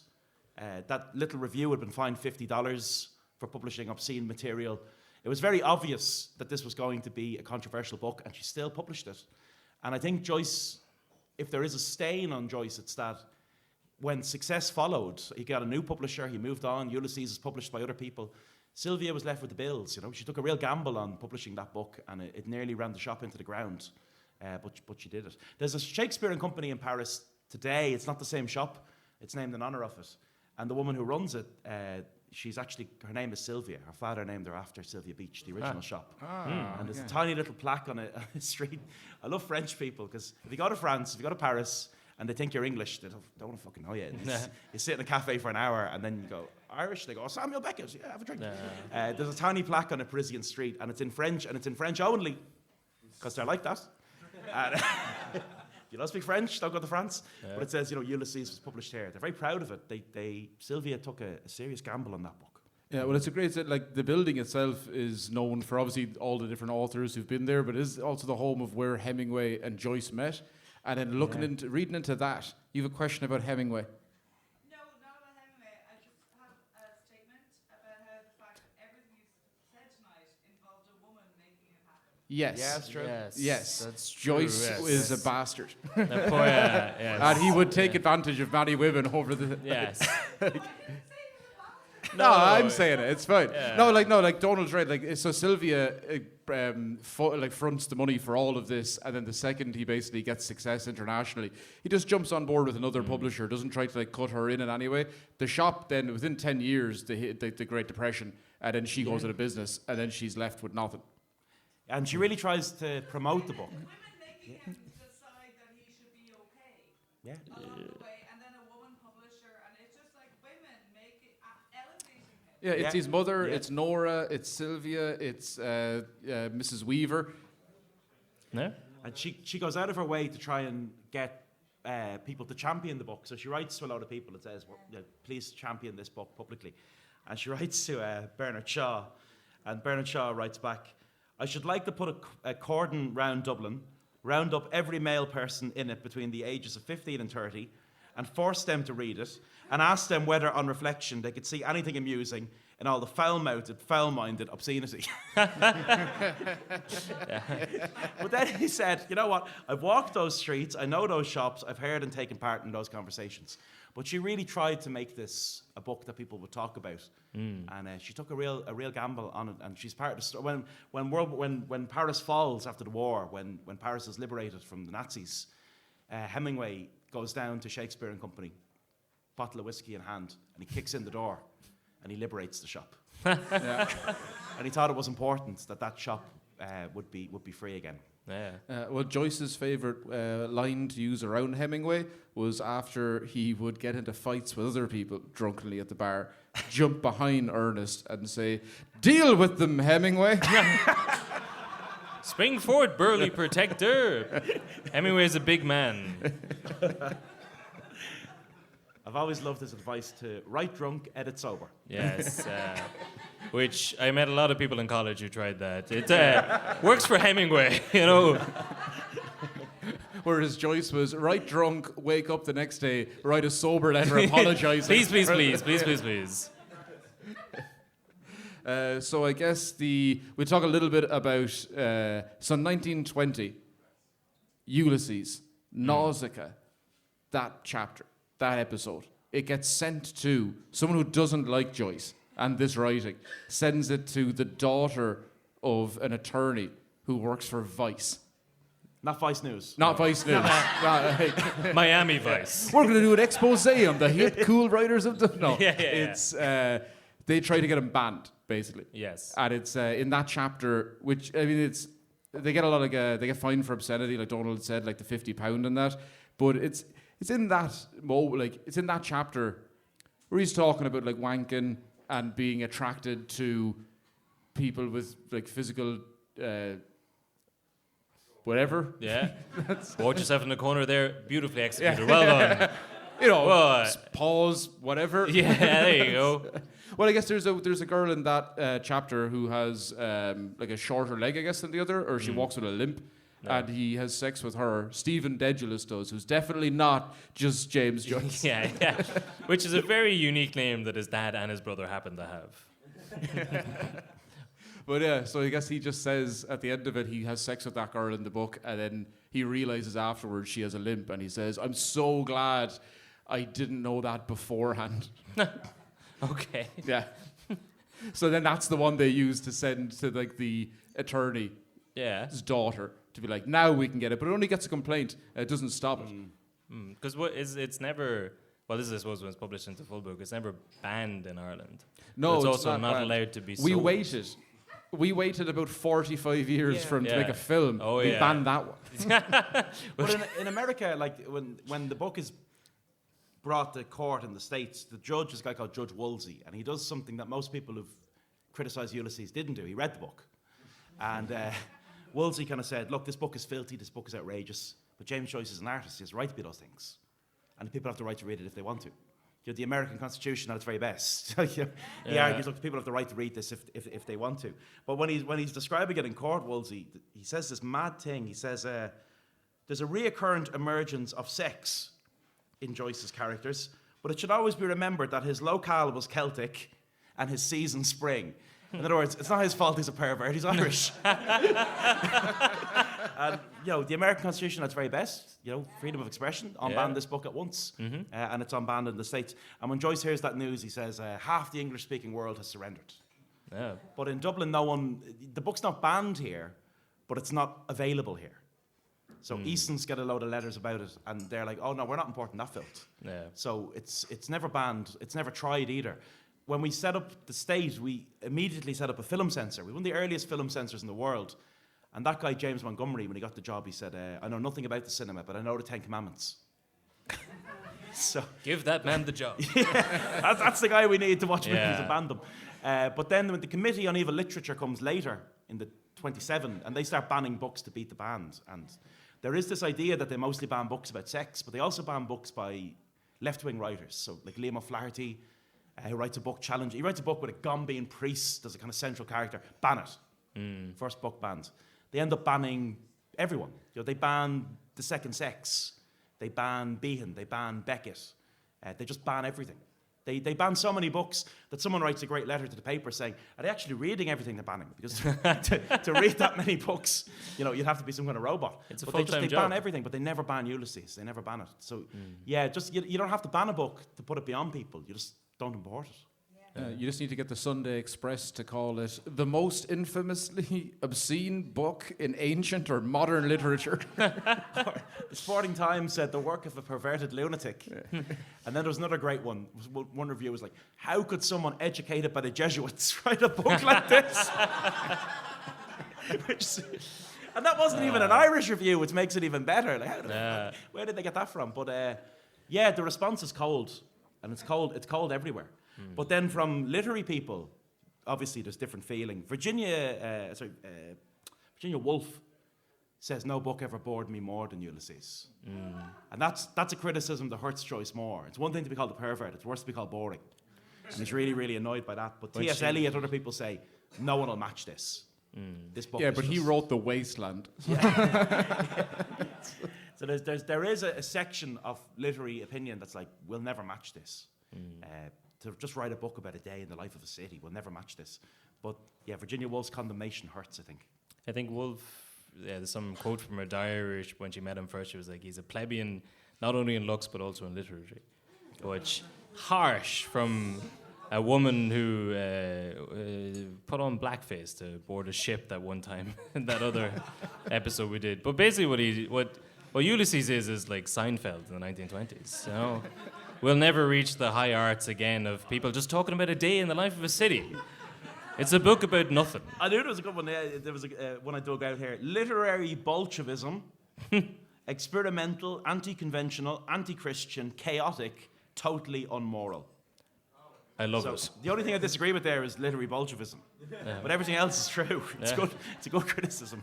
A lot of the criticisms are the things that would sell it now as well. But I guess, the reception's pretty cold for Ulysses, but then, like, as with anything, the more people talk about a banned book or a banned Yes. movie, everyone wants to see it. So then Harriet Shaw Weaver, the woman who's been giving him all this money over the years, that she's been funding it until now. There's a great story of her going over and meeting him in Paris for like one of the first times. And she's like, at that stage, I'm willing to fund eye surgeries. I'm willing to support your family. You can travel. You can do all of these things. She went and met him, and she was like, why are you tipping waiters? Oh, shit.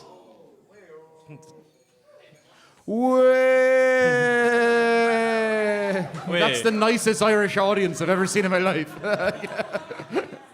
That's Did that's you? going to sound very bad in your podcast. Well, no, did the quote just say, why are you tipping waiters? Because of that. Because of that. Yeah. Are you all right? That's good. So he tries to tip a waiter, like he's tipping waiters 10% of what he was paid to write Portrait of an Artist. Okay. He didn't understand the American 10% tip rules. 10% of all Of the your money I've income. ever made in Yeah, my here life. you No, it's go. 15. No, yeah. He's cheapskating them. She was annoyed about this, and he wrote her saying, "My head is full of pebbles and rubbish. The tasks I set myself technically in writing a book from different points of view in as many styles, all apparently unknown or undiscovered by my fellow tradesmen, that the nature of the legend chosen would be enough to upset anyone's mental balance. I want to finish the book and try to settle my entangled material affairs. After that, I want a good long rest in which to forget Ulysses completely.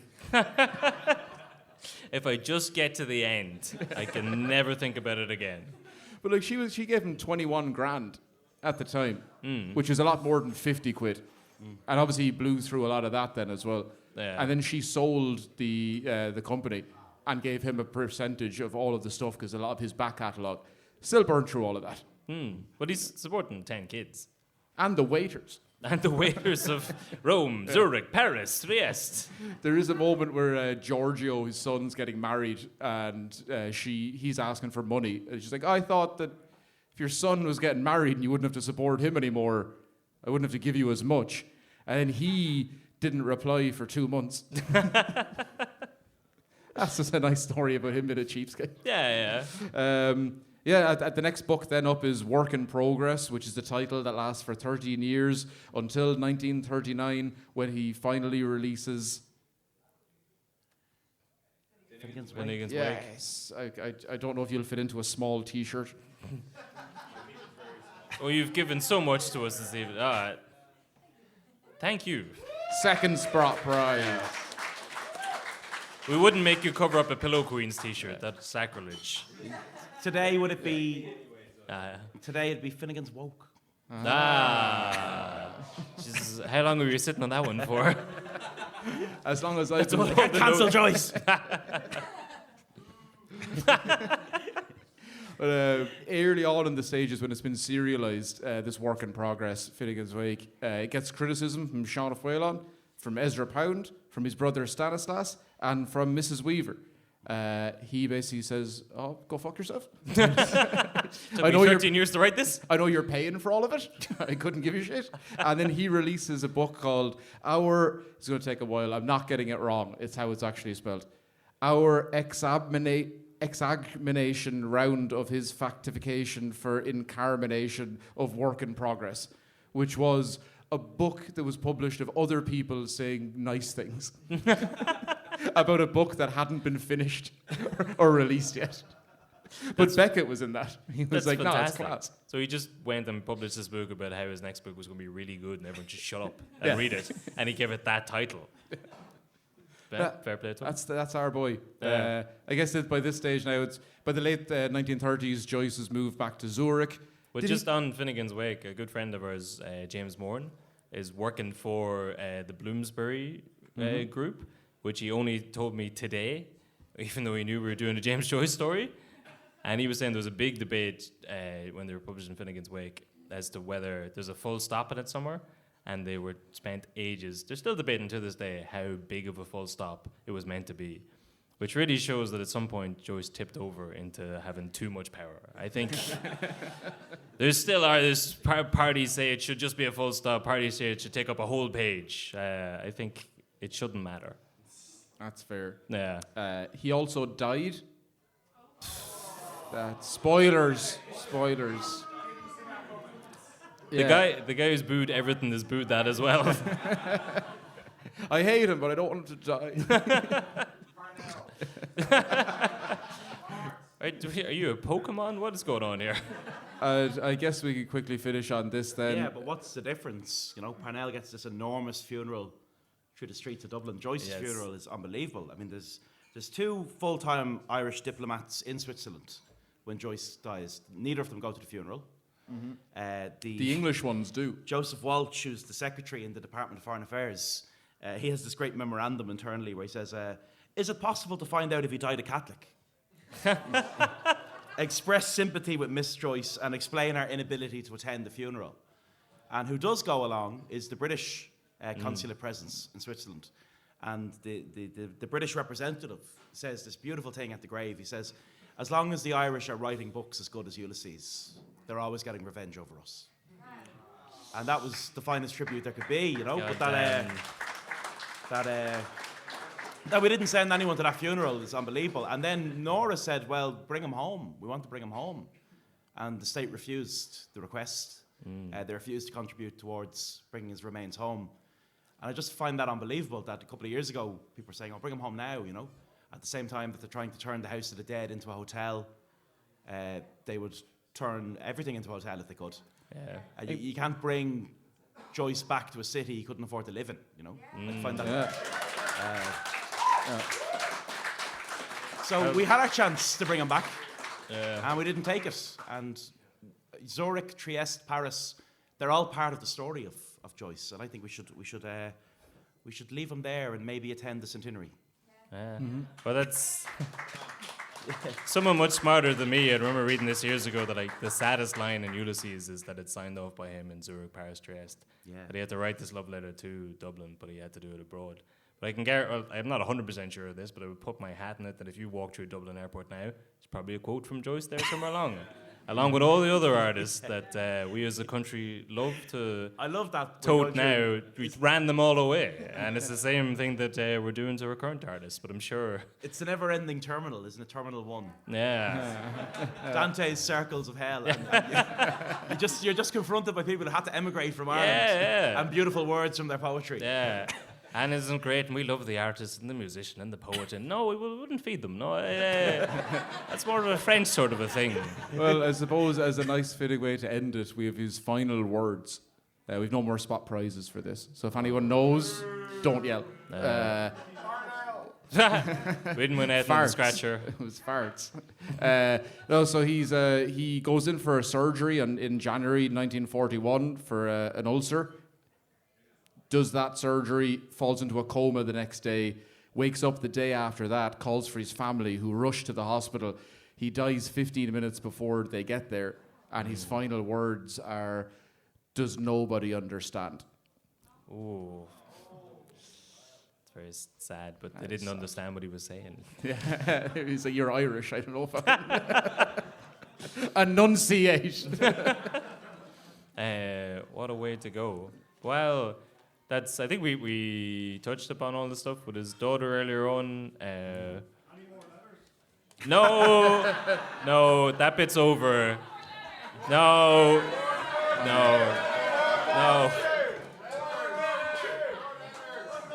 Yeah. No, they're all being stricken from the reading. There is one more on that page if you want to finish out it. No, you do it. I'll do it. Find it for me. Find it. While he's doing that, thanks everyone for coming out and supporting us. We're gonna do the. Yes, actually, show them your tattoo. Go on.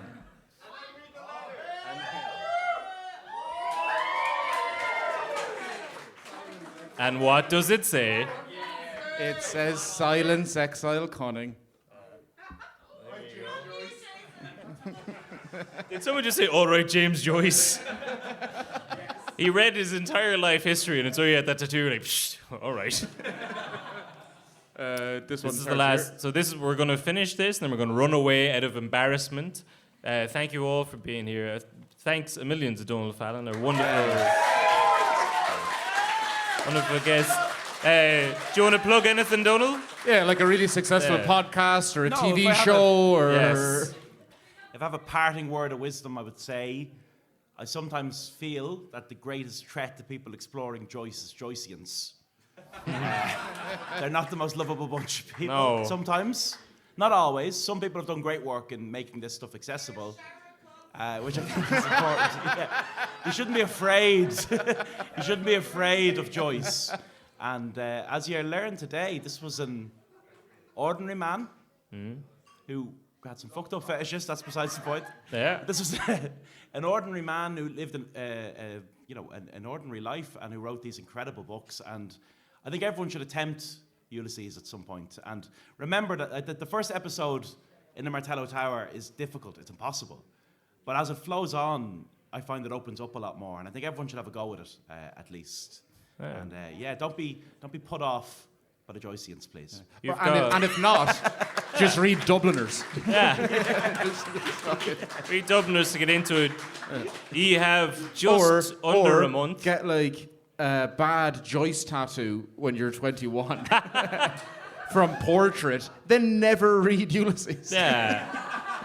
Well, we'll all do it. You've got just under a month now to read it before the next Bloomsday. Yeah. That's fair, okay. It's fair enough. Easily doable. Now, the other thing I have to read is that this one that starts it was you yourself? Yeah, it's the one we haven't done. Well, listen, thank you all for coming out, for embracing the heat. Cheers. He'll read it. We're gonna go. do the whole thing. It.